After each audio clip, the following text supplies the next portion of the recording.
Hello guys, good evening to all of you. My name is Aditya Vesh. Currently I am working in NTPC as a executive HR. Today we will solve the question paper of National Seeds Corporation Limited. The exam was held on I think 2021. सो ये वहाँ उस जब 2021 में exam हुआ था HR का, तो उसी का एग्ज़ाम पेपर है ये। तो फर्स्ट तो जैसे इसमें 70 क्वेश्चन जो पैटर्न आपका उसमें मेंशन है वैसे एग्ज़ाम पेपर आया था। 70 क्वेश्चन आपके थे HR के एंड 30 क्वेश्चन आपके थे इसमें पूरे उसके एप्टीट्यूड के। टोटल 100 क्वेश्चन थे, ठीक है।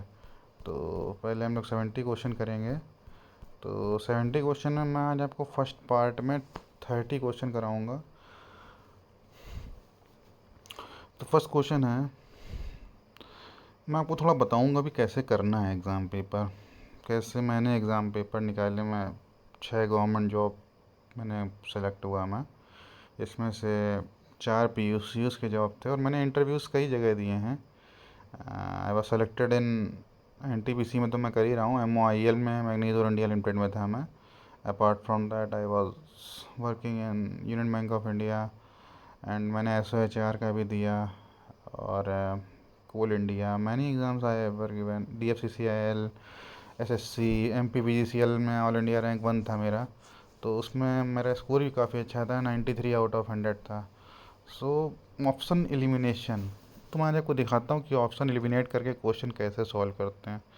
Which of the following is not an objective of wage incentive program. अब इसमें 4 ऑप्शन दिए हैं। तो देखिए, डेवलपिंग ओनरशिप इंटरेस्ट ये नहीं हो सकता, उसने नॉट पूछा है। अब facilitating the separation of employees, facilitating the separation of employees. अगर भैया ये बताइए कि जो वेज इंसेंटिव प्रोग्राम्स होते हैं उनका क्या ऑब्जेक्टिव यही होता है कि सेपरेट करें एम्प्लॉयज़ को? ऐसा नहीं होता है ना। तो बस एक आपको दिख गया, बाकी 3 हटा दिया आपने। Next, in a diversity management approach organization seeks to achieve a situation where. अब देखिए, होमोजीनियस तो हो नहीं सकता। अब इसमें क्या होगा आपका, देखिए बी भी नहीं हो सकता। बी इसमें क्यों नहीं सकता? इसने बोला है through training, individual differences are created through training. But इसमें जो वैल्यूज़ होती हैं डिफरेंट बिजनेस की, उसके द्वारा देखा जाता है। जो आपका डाइवर्सिटी होता है, वैल्यूज़ होता है, उसमें कई सारे वैल्यू में डिफरेंसेस होते हैं। जो आप करेक्टरिस्टिक मॉडल आपने दिया, आपको इन्होंने दिया था, हेकमैन एंड ओल्डहम ने दिया था। इसको आप पढ़ेंगे जॉब एनालिसिस के चैप्टर में पढ़ेंगे, ठीक है। The visual presentation of ranking of work sites in a factory based on a number of exchangeable spot map method, ये सब आपको मिलेगा गैरी डेसलर की बुक में और VSP राव की बुक में पढ़िएगा, ठीक है। Which of the following does the term corporate social responsibility relates to. अब कॉरपोरेट सोशल रिस्पॉन्सिबिलिटी में सब आ जाता है आपका, ठीक है। सेवन्थ पे कमीशन में क्या हुआ था, ग्रेचुटी में 20 लाख कर दी गई थी, तो सब जानते हैं। 2018 में अमेंडमेंट हुआ था 10 लाख से 20 लाख वाला। What are the workers primarily motivated by according to the instrumental approach. तो इसमें इंस्ट्रूमेंटल अप्रोच होता है आपका, उसमें इकोनॉमिक रिवार्ड के कारण करते हैं, ठीक है। बाकी सब नहीं हो सकता। Workers primarily motivated instrumental approach, इसको आप लोग देखिएगा, ये आपका मोटिवेशन वगैरह के चैप्टर में होगा। इकोनॉमिक रिवार्ड वाले में होगा। When employees performs work from their home and remain away from the office, it is called, ये आपका होता है telecommuting method. The minimum bonus section 10 में 8.33%। One of the component of the corporate level strategy, जो होता है, सारे होते हैं इसमें, एक और स्ट्रेटजी होती है, शायद 4 होती हैं, इसको पढ़ लीजिएगा। Ensuring the safety health and, ये आपका फैक्ट्रीज एक्ट में, इसका ऑब्जेक्टिव ही यही है। Creating an environment that facilitates continuous and two way exchange of information, ये आपका होता है हाई एनवायरनमेंट मैनेजमेंट मॉडल होता है।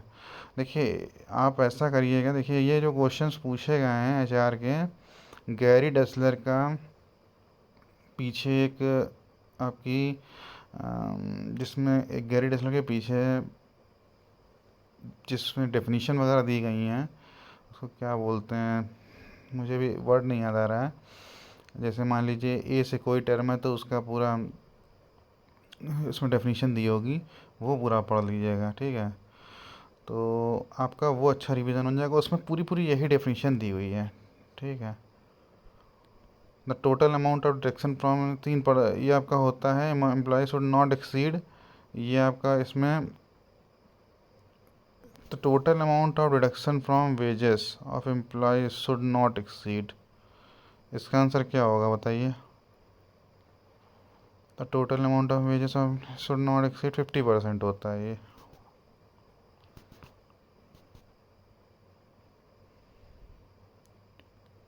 इसको एक बार कंफर्म कर लीजिएगा, पेमेंट ऑफ वेजेस एक्ट में कहीं ना कहीं दिया होगा ये, ठीक है। विच ऑफ दिस इन पर ह्यूमन रिसोर्स पॉलिसी, अब इसमें क्या कहते हैं, सप्लायर सिलेक्शन नहीं हो सकता, ठीक है। अब देखिए एक्ट का क्या है कि रिवीजन से आता है, जैसे मैंने काफ़ी दिन से पेमेंट ऑफ वेजेस एक्ट नहीं पढ़ा, तो मुझे ये याद नहीं आ रहा है कि 50% है कि 75%, बिकॉज 30 और 22 तो बहुत अलग है, वो नहीं हो सकता। But I am thinking it is a 50%। In strategic human resource management, HR strategies are generally aligned with business strategy. Simple. How does lateral communication in an organization occur? ये informational pass through different departments and function. The exhaustion suffered by an individual due to continuous exposure to a stress-causing situation is normally known as burnout. Very simple. Providing state of readiness और tendency to, इसका answer होगा attitude, ठीक है। देखो values हो नहीं सकता क्योंकि वो राइट और रॉन्ग होता है, बिलीव भी नहीं हो सकता, एटीट्यूड ही होगा ये। In which of the following method standard time, अब स्टैंडर्ड टाइम जो है बेडॉक्स में होता है कि टाइम मिनट्स, और उसमें ये तो आपको आना चाहिए, इसमें आप नहीं लगा सकते कि आपको ऑप्शन एलिमिनेशन यहाँ आना चाहिए। which are when the employees perceives a threat to the environment even if there is no such threat existing है। ये क्या कहलाता है, इंडिविजुअल स्ट्रेसर, ऐसा कुछ है भी नहीं लेकिन उसको लग रहा है तो इंडिविजुअल स्ट्रेसर हो गया। प्रोसेस थ्योरी देखिए दो तरीके की होती हैं, एक प्रोसेस थ्योरी होती है और एक आपका होता है डब्लू डब्लू वाट, देखते हैं, और ठीक है, दो तरीके की थ्योरीज होती हैं, इसको आप पढ़ लेना। हाँ, इसमें जो प्रोसेस थ्योरी है ये आपका, उसका आंसर होगा इक्विटी थ्योरी। मैं एक बार गूगल कर देता हूँ क्योंकि मुझे इस टाइम याद नहीं आ रहा है। इससे आपका थ्योरीज ऑफ मोटिवेशन मैं आपको करके दिखा देता हूँ, sorry for that. Theories of motivation में आपका प्रोसेस थ्योरी, इमेजेस में जाके देखिए, कंटेंट थ्योरी है, मुझे कंटेंट नहीं आ रहा था, कंटेंट थ्योरी देखिए, इसमें आपका अल्फ्रेडर है, हर्जबर्ग ये है, देखिए इक्विटी थ्योरी आपका प्रोसेस थ्योरी है, ठीक है। ये हो गया, और एक मैं क्वेश्चन आपको और दिखाना चाहता हूँ, the total amount of deductions from wages, the total amount of the total amount of deduction from wages, इसका आंसर कोऑपरेटिव सोसाइटी, देखिए 50% लिखा है, एम्प्लॉय वेजेस 50%, ठीक है। कोऑपरेटिव सोसाइटी में 75%।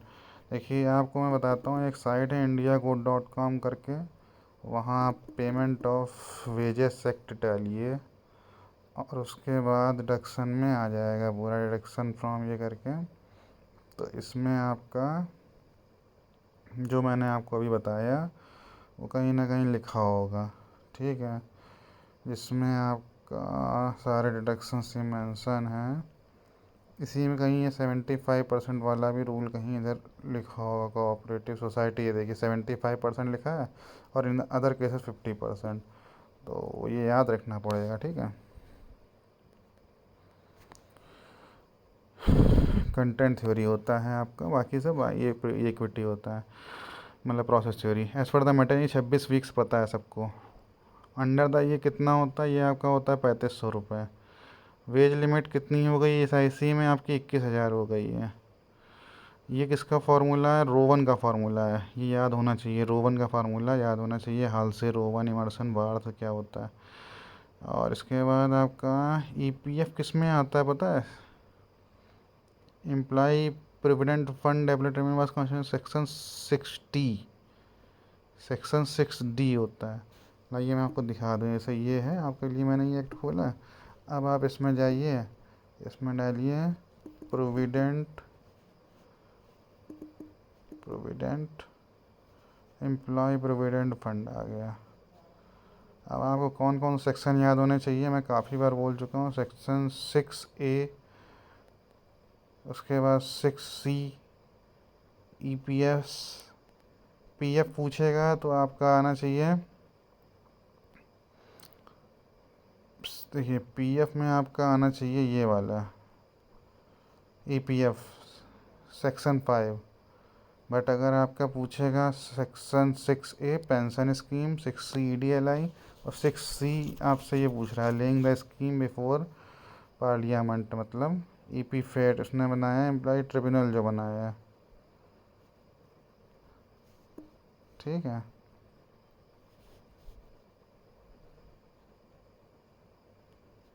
सेवन डी है, सॉरी 7D है, ये आपका ट्रिब्यूनल में है, तो इसने गलत दिया है। एम्प्लॉय प्रोविडेंट फंड मेरे पास कॉन्स्टिट्यूशन सेक्शन 7D। देखिए ट्रिब्यूनल जो बनाया है उसने 7D में बनाया है। देखिए सेक्शन तो वही कि आपको प्रैक्टिस से याद होगा, मतलब बहुत सारे सेक्शन मुझे भी नहीं याद है, इंपॉर्टेंट याद है, ठीक है। Is scientific and systematic effort to modify the characteristic of employee job. ये जॉब रीडिज़ाइन होगा। स्ट्रेटजिक मैनेजमेंट प्रोसेस में आपके 5 स्टेप होते हैं, वो आप देख लेना कौन कौन से होते हैं। What does the unitarianism as a human resource management approach resume? देखिए यूनिटरिज्म मतलब क्या होता है कि सब कुछ सेम होना। एजिटेरियन जहाँ टर्म आ जाए वहाँ भी सेम होता है, तो share the same AIIMS and objective. Harrison and handy, अब ये देखिए बिल्कुल अलग क्वेश्चन है, इसका आंसर तो आपको मतलब कहीं भी कितना ही पढ़ लेंगे तो नहीं समझ में आएगा, बट स्टिल थोड़ा दिमाग लगा के अगर आप कर सकते हैं तो देखिए क्वेश्चन क्या बोला। Handy describes a project oriented organization which is a structured like matrix and based on expert power as a task culture, जो उसने बोला है। पीटर सेंगे ने देखिए बोला था, पीटर प्रिंसिपल, अच्छा Peter principle states the hierarchy every employee tends to rise to the their natural level of competence, प्राकृतिक क्षमता को स्तर पर ऊपर उठाता है, ठीक है। ये सब क्वेश्चन मतलब ये है कि पीटर प्रिंसिपल आपको बहुत गिने चुनी जगह मिलेगा, बट ये कि पूरे जैसे मान लीजिए 70 में मैं ये बोलता हूँ आपने 60 क्वेश्चन भी सही कर दिए और उधर 30 में आपने 25 भी कर दिए, तो आपका सिलेक्शन कोई रोक नहीं सकता है। तो एक्यूरेसी अच्छी रखिए। Control is a general concept that can be applied to both individual behaviour and organization performance, ये आप कर सकते थे question. For forecasting demand for the important technique क्या है आपकी, सारी हैं इसमें, डेल्फी भी होती है, वर्केसिटी भी होती है। पार्किंसन लॉ तो सबको पता होता है, पार्किंसन लॉ ऐसा मतलब बहुत इंपॉर्टेंट है, पढ़ लीजिएगा। Work expand so as to fill the time available for the its completion. What task does human resource management involve, इसमें सारे होते हैं। अथॉरिटी स्टैम्प्स, ये क्वेश्चन ये मैरी फॉरन ने कहा था, ये आपको याद इसलिए होना चाहिए क्योंकि ये फर्स्ट चैप्टर में दिया हुआ है, मैनेजमेंट वाले चैप्टर में। अब ये आपको बिना जब तक याद नहीं होगा तो नहीं कर पाएंगे। To what does the diversity in workplace refers to, यही इसका होगा डी वाला, the range of personal characteristic of employee in an organization, ठीक है। डाइवर्सिटी यही होता है कि रेंज ऑफ पर्सनल कैरेक्टरिस्टिक कितनी है। पीएम श्रम योगी मानधन में क्या होता है, pension scheme for unorganize worker के लिए। Delegation creates special manager subordinate relationship based on authority, responsibility, accountability, ये 3 टर्म्स याद कर लीजिए, ठीक है। इसके बाद when the people involve in the process comprehend unlikeable result, ये आपका कौन सा स्ट्रेस होता है? एंटिसिपेटरी स्ट्रेस होता है, क्योंकि उसमें बोला है कि comprehend unlikeable result from their interaction with the environment, मतलब पीपल जो है पहले से ही समझने लगते हैं कि ये रिजल्ट्स हो सकते हैं, तो मतलब एंटिसिपेटरी, पहले से ही पूर्वानुमान लगाना। Evaluating the relative worth job, ये आपका यही होगा, relative worth of in the organization deciding, उसने बोला है तो मेरिट रेटिंग होगा। मेरिट रेटिंग को शायद evaluating the relative worth of the employee in the organization, relative worth of the employee बोला है इसने, एंड डिसाइडिंग दम, जिसे मेरिट रेटिंग होता है बेसिकली ये, तो ये टर्म आप याद कर लीजिए। What does the human relation approach sees control as a feature of human relation approach, यही बोलता है कि मतलब ह्यूमन रिलेशन, मानव संबंधों को दृष्टिकोण, इसका मतलब ये बोल रहा है कि ह्यूमन रिलेशन अप्रोच कैसे देखता है कंट्रोल को, तो फीचर ऑफ इंटरपर्सनल इन्फ्लुएंस है। ठीक है, ट्राईपार्टाइट मतलब क्या होता है? जिसमें एम्प्लॉयर, वर्कर एंड गवर्नमेंट तीनों होते हैं। Strategic human resource management aims to achieve competitive market through people, people अच्छे होंगे तो अच्छा कर लेगा। When an international firm allows a strategy of choosing only from the national of the parent country, parent country मतलब एथनोसेंट, parent country बोला है home, choosing when the international firms follows strategy of choosing only from the national of parent countries, का ethnocentric answer होगा इसका, polycentric नहीं हो सकता। Polycentric होता है होस्ट कंट्री। ठीक है, जियो सेंट्रिक होल वर्ड होता है, रीजियो सेंट्रिक होता है रीजन का, तो ये क्वेश्चन गलत है, आंसर की दिया है इसमें, एथनो होगा इसका। Which of the following is not connected with employee safety and health, employee safety and health से आपका जो है बोनस सेक्टर नहीं है, बाकी सब है। एम्प्लॉय सेंटर्ड में आपका जो आंसर है लिकर्ट का है। Social justice is the guiding principal जो है आपका इक्वल रेमुनरेशन एक्ट का है, जिसमें वुमेन एंड मैन को दोनों को बनाया गया है। Wright and Snell made the, इस इन्होंने जो मॉडल दिया है बिजनेस ओरिएंटेड मॉडल दिया है राइट एंड स्नेल, इसमें इन्होंने जो अप्रोचेस दी हैं वो आप देख लीजिएगा, बहुत इंपॉर्टेंट है। बाकी हम 50 क्वेश्चन आज कर लिए हैं, 50 क्वेश्चन हम लोग नेक्स्ट उसमें करेंगे वीडियो में।